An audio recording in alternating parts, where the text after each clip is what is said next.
Hi friends, ഇന്ന് ഞാൻ നിങ്ങളെ പരിചയപ്പെടുത്താൻ പോകുന്നത് അരയാൽ എന്ന വൃക്ഷത്തിൻ്റെ പ്രത്യേകതകളെ പറ്റിയാണ്. ഇന്ത്യൻ ഉപഭൂഖണ്ഡത്തിലെമ്പാടും കാണപ്പെടുന്ന വലിപ്പമേറിയ ഒരു ഇലകൊഴിയും വൃക്ഷമാണ് അരയാൽ.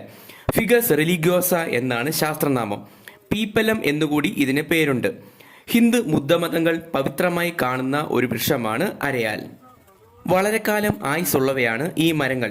ഈ വലിയ വൃക്ഷത്തിൻ്റെ ശാഖകൾ വളരെ വിസ്തൃതിയിൽ പടർന്ന് പന്തലിച്ച് കാണപ്പെടും. ആയുർവേദ മരുന്നുകളിൽ ഉപയോഗിക്കുന്ന നാൽപ്പാമര പട്ടയിലെ ഒരംഗമാണ് അരയാൽ വൃക്ഷം. എല്ലാ പ്രദേശത്തും പരിസ്ഥിതിയിലും വളരുമെന്നതിനാൽ അരയാലിൻ്റെ ഒരു പ്രത്യേകതയാണ്. പെട്ടികൾ, ചക്രങ്ങൾ, പാത്രങ്ങൾ മുതലായവ ഉണ്ടാക്കാൻ അരയാലിൻ്റെ തടി ഉപയോഗിക്കാറുണ്ട്.